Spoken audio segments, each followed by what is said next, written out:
தமிழக அரசு வந்தவுடன் கொஞ்சம் வேகமா இந்த ஊழல் ஒழிப்புலாம் இதெல்லாம் செயல்பட்டாங்க. இப்ப கொஞ்சம் ஸ்லோ ஆயிடுச்சுன்னு சொன்னவுடன் அடுத்த நாளே கனிம வளம் கேரளாவுக்கோ கர்நாடகாவுக்கோ ஆந்திராவுக்கோ எடுத்து செல்லக்கூடாது 3 மாதம் தடை விதித்திருக்கின்றார்கள். அதை வரவேற்கின்றோம். இது 3 மாதம் நிரந்தர தடை கொடுங்க.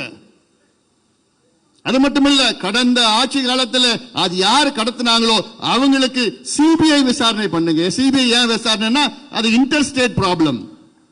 Tamil Nadu, Andhra, Kerala, Karnataka inter state problem. CBI விசாரணை தான் அது உகந்ததாக இருக்கும். இப்ப பார்த்தா நேத்து கேரளா முதலமைச்சர் ஒரு கடிதம் எழுதியிருக்கிறார் தமிழ்நாடு முதலமைச்சருக்கு. தயவு செய்து கேரளாவில் கட்டுமானங்கள்லாம் நின்று போயிடுச்சான்.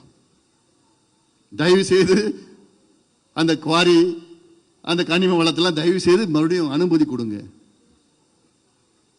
கேரளாவில் அவங்க மலையையும் கனிமத்திலையும் கை வைக்க மாட்டாங்க.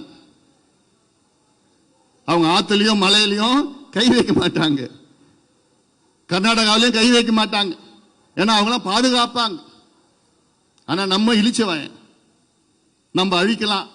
எல்லாத்தையும் அழிச்சு ஒழிச்சு மலையை ஒழிச்சிடலாம், அழிச்சிடலாம், எல்லாத்தையும் நாசப்படுத்தி கேரளாவுக்கு ஏற்றுமதி பண்ணி கர்நாடகா ஏற்றுமதி பண்ணி அங்க கட்டுமானத்துக்கு அதெல்லாம் நிச்சயமா கூடாது.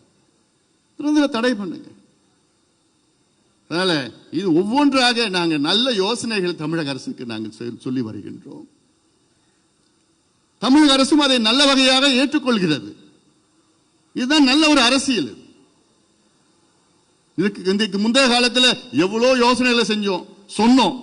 ஆனா அவங்க எல்லாம் எங்களுக்கு தெரியும், நீ அமைதியா, எங்களுக்கு தெரியும், இப்படி எல்லாம் இருந்த நேரம் இப்போ நம்ம சொன்னா அவங்க ஏத்துக்கிறாங்க. ஏத்தி மாற்றங்களை கொண்டு வருகிறார்கள். உடனே நம்ம மீடியாவில் இதை வச்சுக்கிட்டு ஓஹோ கூட்டணி பேசிட்டாங்கடா, உடனே சேர்ந்துருவாங்கடா. எத்தனை 2, 1, 3 எது அமைச்சர்கள் இப்படி எல்லாம் இவங்களே பேசி அத்துணையும் வதந்திகள். தயவு செய்து யாரும் நம்பாதீங்க.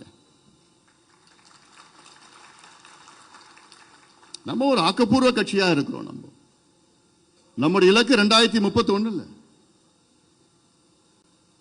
பல யோசனைகள் நம்ம கொண்டு வந்துட்டு இருக்கிறோம். இது கடந்த காலத்திலும் சொன்னோம், இப்பயும் நம்ம சொல்றோம். இந்த அரசு நம்ம யோசனை ஏத்துட்டு இருக்கிறாங்க. இந்த அரசுக்கு அந்த அளவுக்கு அனுபவம் இல்லை. அதனால அனுபவப்பட்ட நம்ம இடம் கருத்துக்களை கேட்டு ஆமா செய்யலாம் அந்த வகையில தான். ஏன்னா